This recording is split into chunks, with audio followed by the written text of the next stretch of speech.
देखु से प्रतीक्षित मुहूर्तर अंत घटी अर्थात देवदंपति विवाह कार्य संपन्न हो सारी भोला बाबा देवी पार्वती हाथ धरी हाथ गंठी पड़ी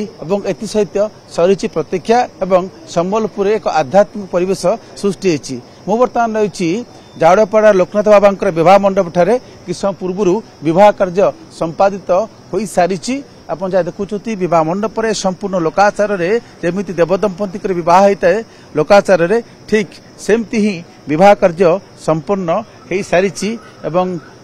जिते विलंबित राति गतकाली विलंबित राति बजा गजा सहित देवदेव महादेव बाजा बाण रोषणी करके आसी बाहरी बरजात्री धरिकी जाते विवाह शोभा बाहर एठारे पहुंचला परे एठी प्रथमे बाटबणी करापर बेदी कोणा यही बेदी रे ही विवाह कार्य संपादित होता। एठार कन्या माता पिता रही सुरेश पूजारी और पत्नी पद्मिनी नायक। नना ये विवाह पद्धति क्यों पद्धति होता है कौन कौन सब संपादित है केते आसिक पहुंचले बर एठारे पहुंचले आमर एठी 3:30-4 पहुंची गले तापर बाटबरण है बाटबरण पर गाल सेका लवण चामरी है गाल सेका है जामातृ बरण कराला तापर षडार्घ्य कर्म द्वितीय बरण इत्यादि होम लाजा इत्यादि सब कराला बहुत सुंदर भाव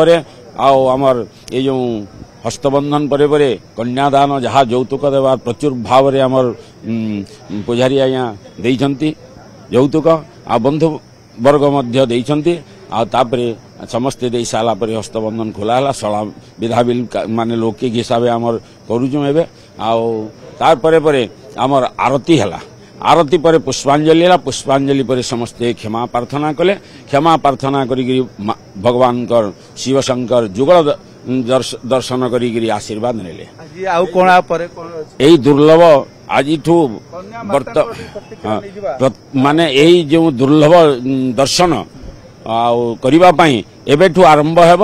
वर्तमान संध्या पर्यंत सकाल पर्यंत 2 तारीख रे संध्या रे ठाकुर जुगल दर्शन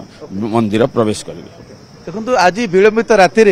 देवदेव महादेव और देवी पार्वती अर्थात नवविवाहित देवदंपति से जुगल दर्शन शोभा बाहर से दृश्य देखा समस्त अपेक्षा रही।